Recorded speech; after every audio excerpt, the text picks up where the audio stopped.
Welcome everyone again to another episode of the JR&Skipps podcast, where we're giving you our midweek review of the exciting round of Champions League football. Once again, don't forget to like and subscribe on all our social platforms. And yeah, let's go.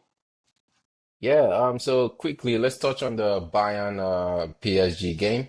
It's fair to say that that's one of the best attacking displays we've seen in a while in the Champions League. The Bayern and PSG game, we're talking about one of the or two of the best attacking teams in Europe at the moment. Yes, yes. And then it's fair to say they also have the best attacking talent on display. When we talk about Dembele, Kvara, Olise, Harry Kane, Luis Diaz. Hmm. So those are basically in terms of if we want to look at who's going to be the best footballer in the world at the end of the season, it's probably going to come out for one of those players.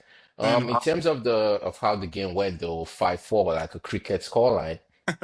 In my opinion, I think one of the reasons why the game was so open was based on the style of play.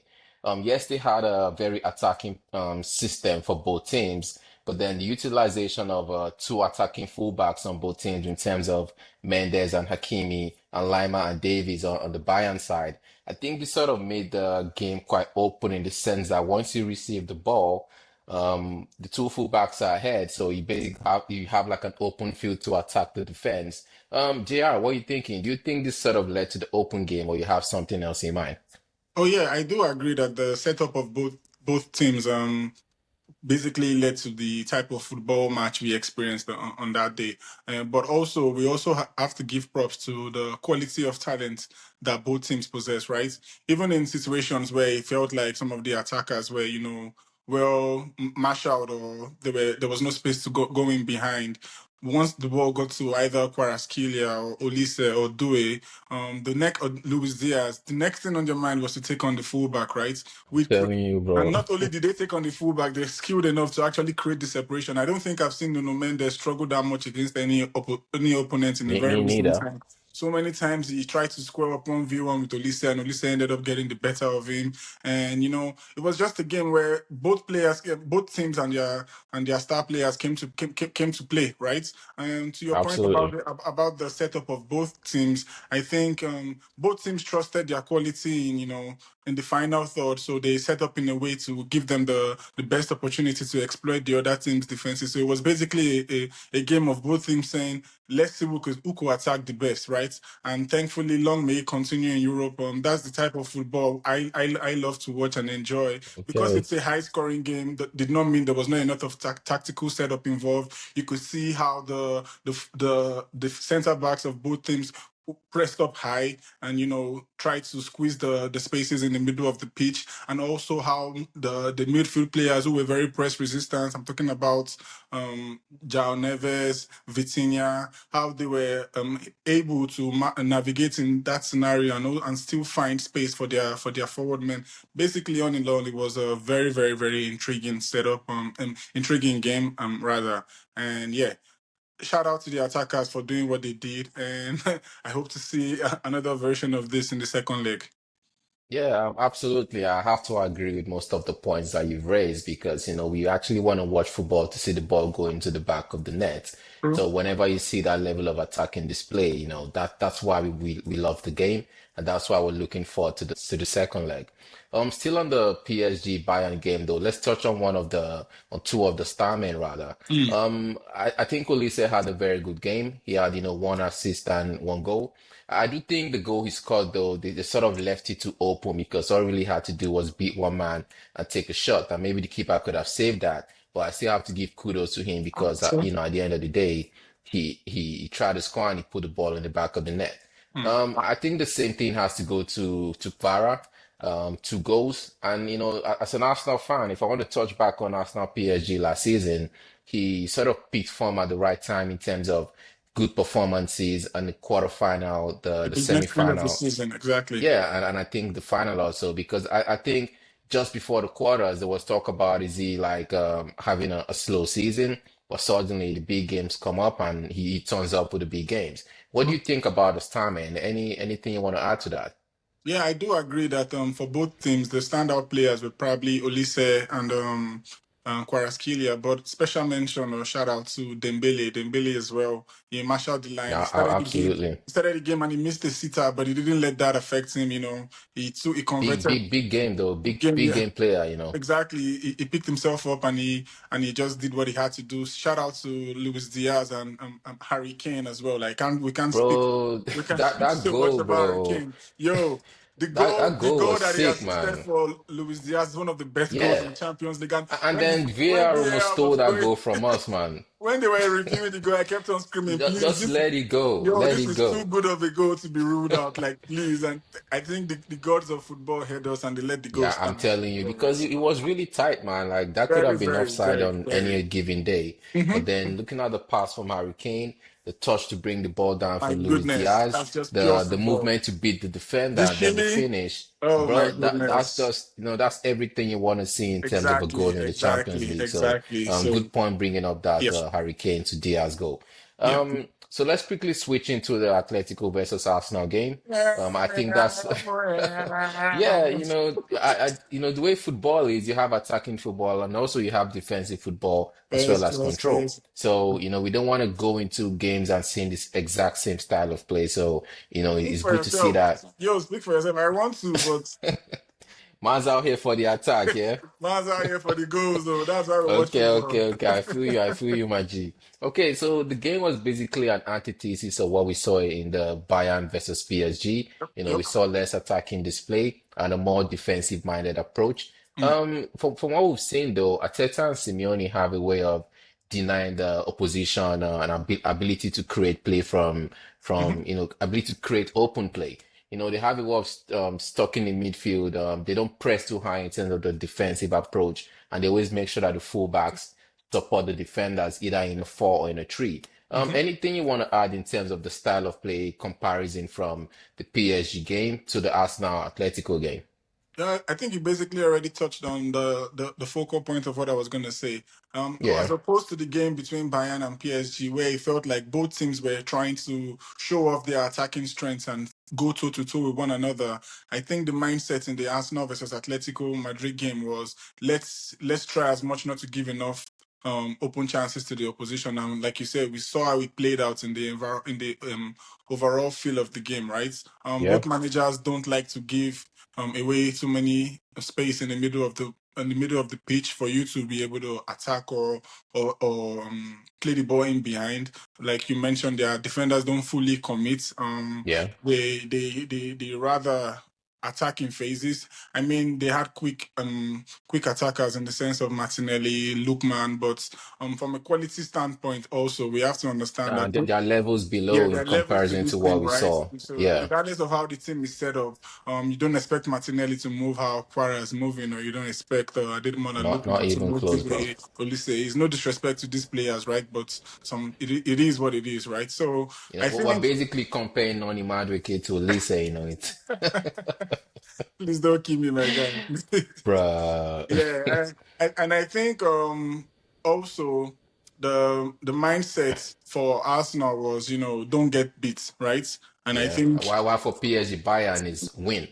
let's win. Exactly. Yeah. So I don't fault Arsenal for playing that way. Don't get me wrong, because at the end of the day, we're in the semifinals of Europe. Like Yep. you don't get special cookie or brownie points for entertaining the neutrals. Your goal is you're trying to make it to the final to win the competition. So hey, whatever works for you guys, right? Set up the way it is, and it's fine, right? And I think at the end of Absolutely. the day, I think Arsenal achieved their objective, right? They withstood the heavy psychological pressure in the away stadium, and they didn't give away much chances. Although shout out to David Raya, he stepped up in a couple of crucial. Very big The save. game could Yeah. have gone differently. Could have ended 2-3-1, and it would have been a The Lookman chance, yeah? the Lookman chance. Exactly is Yeah. what I was alluding to. And yeah, so David Raya, he did what an away goalkeeper is supposed to do for their team in a very crucial game, and I think he stepped up where it mattered the most. And yeah, big ups to us now. Everybody kind of expected them to fold, but they held their own. And yeah, I think it was a great result for them. But yeah, snooze fest, but still, it is what it is. Yeah, it is what it is, my G. Very good points. Just to summarize what we've spoken about, though, the PSG Bayern game was basically an attacking display to see, two teams trying to go for the win. while Hmm. the Atletico Arsenal game was two teams making sure they don't lose. You don't The, lose. the most interesting part is one of each team is going to end up in the final of the Champions League. I Mm, guess that's going to be an indication of, what approach actually pays. Is it to right. go all out and win or to make sure you Mm, don't lose? I guess true. the final is going to give us an indication of, what approach will probably be adopted by managers in the future. Exactly. Or yeah, so Exactly. I guess we can't wait and see. Yeah. Before we wrap it up though, let's quickly touch on the penalties in the Mm, Atletico Arsenal game.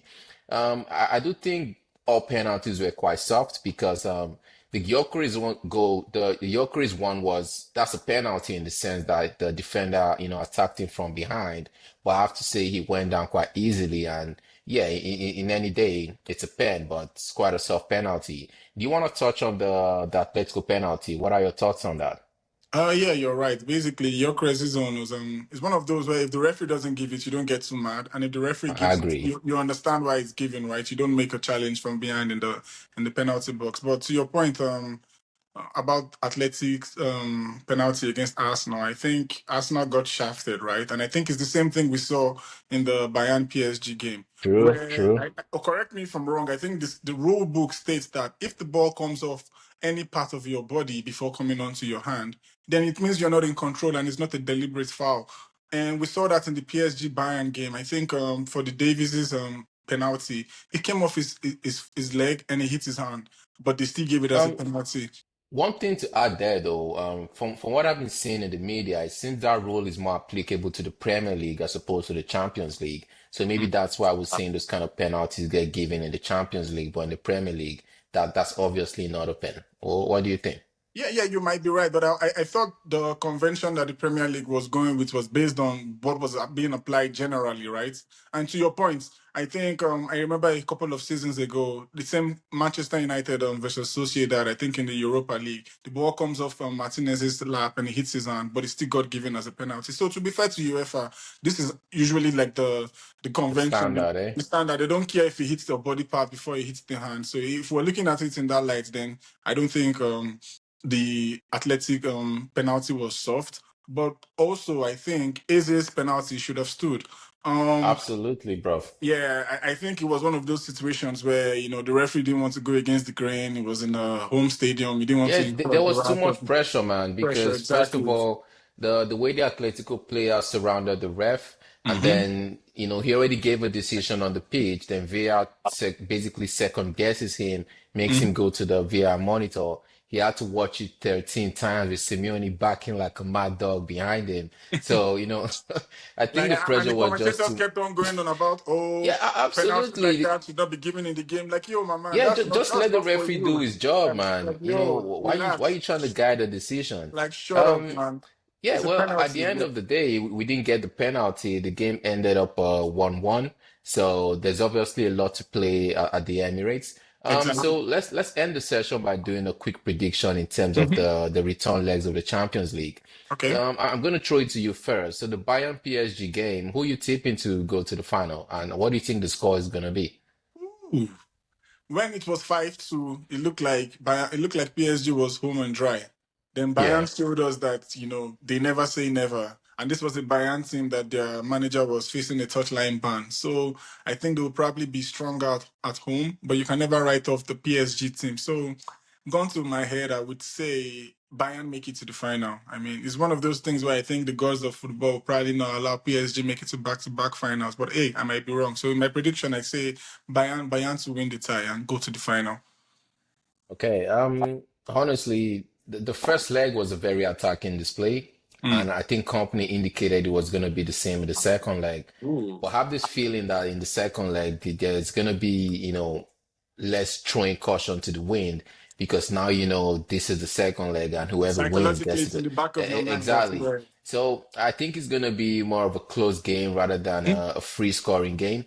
Yeah. And but I'm going to tip PSG to win 2-1 and end up in the Champions League final. Ooh, that's bold. I was gonna say Bayern 3-2, but yeah, let's see. 3-2. Okay. Yeah. All right. So let's take it to the Atletico Oh, Arsenal but game. but that's funny though. Okay. If the game ends 3-2 to Bayern, then they have to go to That's a draw, yeah. they have to go to extra time. So what am I Extra saying? I time. think Bayern win 4-2. Yeah. Oh, now you're making it a high scoring game, Yeah, so I I think I guess, I think guess we Bayern have win to four wait two. and Oh, I see. think there's I because me, I don't think both teams know how to defend. Like it's in their DNA to That's one attack way to and look at it. yeah. So I think they play to their strengths, and their strength is attacking. Right? There's a reason why they Okay. don't rely on their defense. I don't think it's as it can withstand attack after attack after attack. So even if they want to be cautious, they can't help but have a high scoring game. So I think it's going to be 4-2 to Bayern, and Bayern make it to the finals. Yeah. So switching up to Atletico Arsenal, Arsenal are quite strong at the Emirates, so I think I'm going to tip Arsenal to scrape the win. I think it's still going to be a low-scoring game, so I'm going to go either 1-0 to the Arsenal or 2-1, but Arsenal to get to the final. What are you saying? I echo your sentiments, but I don't think Arsenal are going to scrape a win. I think Arsenal are going to comfortably win 2-0 at home. Yeah, that's Hmm. my whole prediction. Yeah. I think Okay. Okay. Atletico Madrid missed the chance to, get the upper and head into the Emirates. And I think Arsenal will probably just have more Have too confidence. much for them at home, yeah? Yeah, more confidence going into the game. But hey, I mean, let's not rule off Simeone. But I think Arsenal will probably win 2-0, maybe a goal in each half, and yeah, they make it to the final. I think it's a Bayern Arsenal final. Okay, so in conclusion, you're looking at the Bayern Arsenal final. I'm Hmm. looking at the repeat of the semi-final last year, and that's a PSG Arsenal in the final, and Arsenal gets the revenge. Okay, yeah, so that's been a good chat, JR. Quick catch up on the Champions League games and during Hmm. the mid. So once again, thanks for joining the JR&Skipps podcast.